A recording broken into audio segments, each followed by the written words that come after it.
So that when you talk about love, you're making it a priority to say, America, keep track of the prison industrial complex, keep track of the dilapidated housing, keep track of the disgraceful school systems, keep track of the unemployment rates and underemployment rates and unavailable health care, child care. That is what it means to talk about a black agenda. Now, what does that mean? That means that the black agenda has always been the best agenda for the nation. The best agenda for the nation. You turn to the 4th chapter of the great W.B. Du Bois' 1924 book, The Gift of Black Folk, and he talks about how black people emancipated democracy because we began with a constitution that was a pro-slavery document for 75 years. And we needed to emancipate white supremacist democracy into a multiracial democracy, and same was true with Jim Crow and Jane Crow. So the black agenda has always been the best agenda for the nation because it emancipated democracy, reconstructed freedom so that the least of these would be at the center or near the center of what it means to talk about public interest and common good. And in the age of Obama, there's a lot of confusion.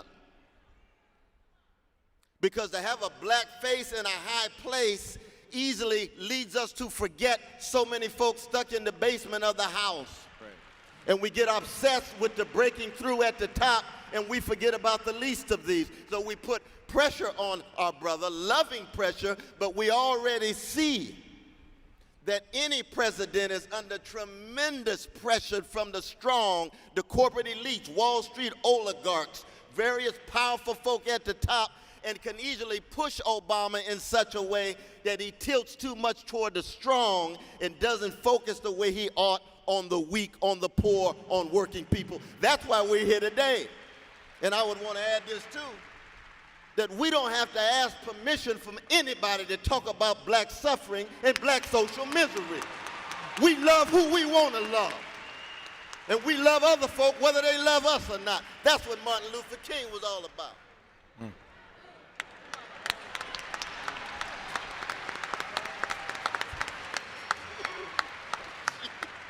So that raises, in my mind, Angela Glover Blackwell from Policy Link. Please welcome Angela. That raises, Angela, in my mind, this question. Again, we're going to try to get all these questions out that we've been talking about in the barber shops and beauty salons and all the emails I've been getting from folk all across the country for the last couple of years. We're going to put all this stuff in love on the table today. And one of the questions that we get asked all the time, that I get asked all the time, Tavis, why you just talking? Another conversation. Every year on C-SPAN, you're talking. Negro, you ain't done nothing. You ain't put nothing out. All you're doing is talking. I've heard that from everybody, not everybody, but a lot of folk, as you can imagine, across this country. My answer has been that before Barack Obama was even in the United States Senate, much less running for the White House, these conversations resulted in a document called The Covenant with Black America.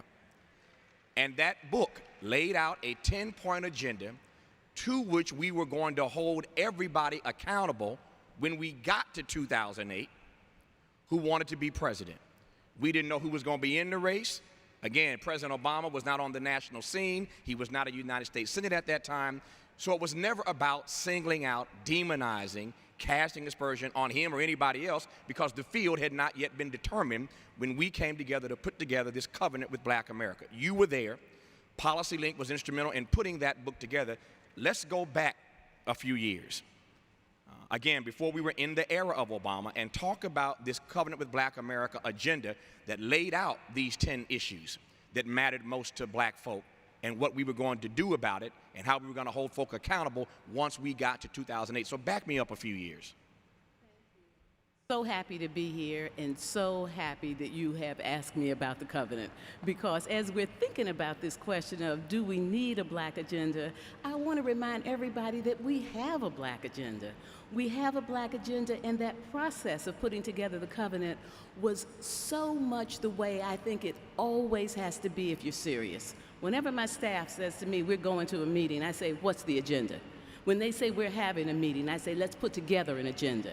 And the agenda is the starting point, but just putting together the agenda doesn't solve the problem. You have to really dig down. Each one of the items on the agenda, how are we going to move it forward? What does it mean? What's underneath it? What's going to be the plan? And that's what we did when we put together the Covenant with Black America. We took the big issues like health, but we did a drill down and said, but what will it mean in our communities? How do we deal with the disparities?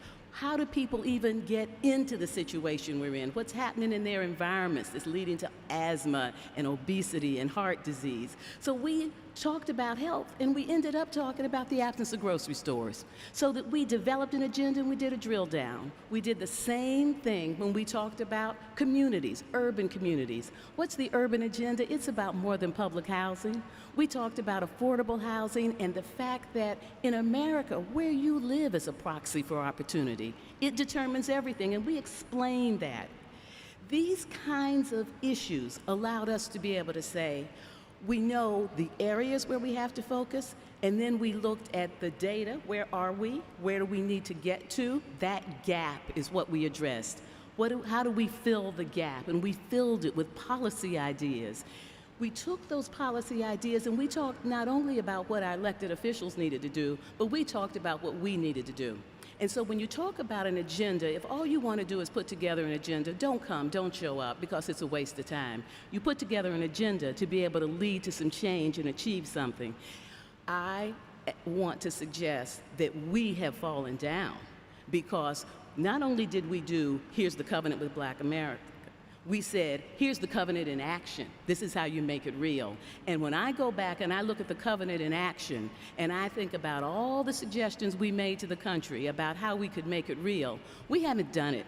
And so not only do I want to see us advance the agenda, I want to see us take it apart, disaggregate all those pieces, and ask, what do we want to hold others accountable for, and what do we want to be held accountable for? Just one thing I want to add, because we've mentioned President Obama.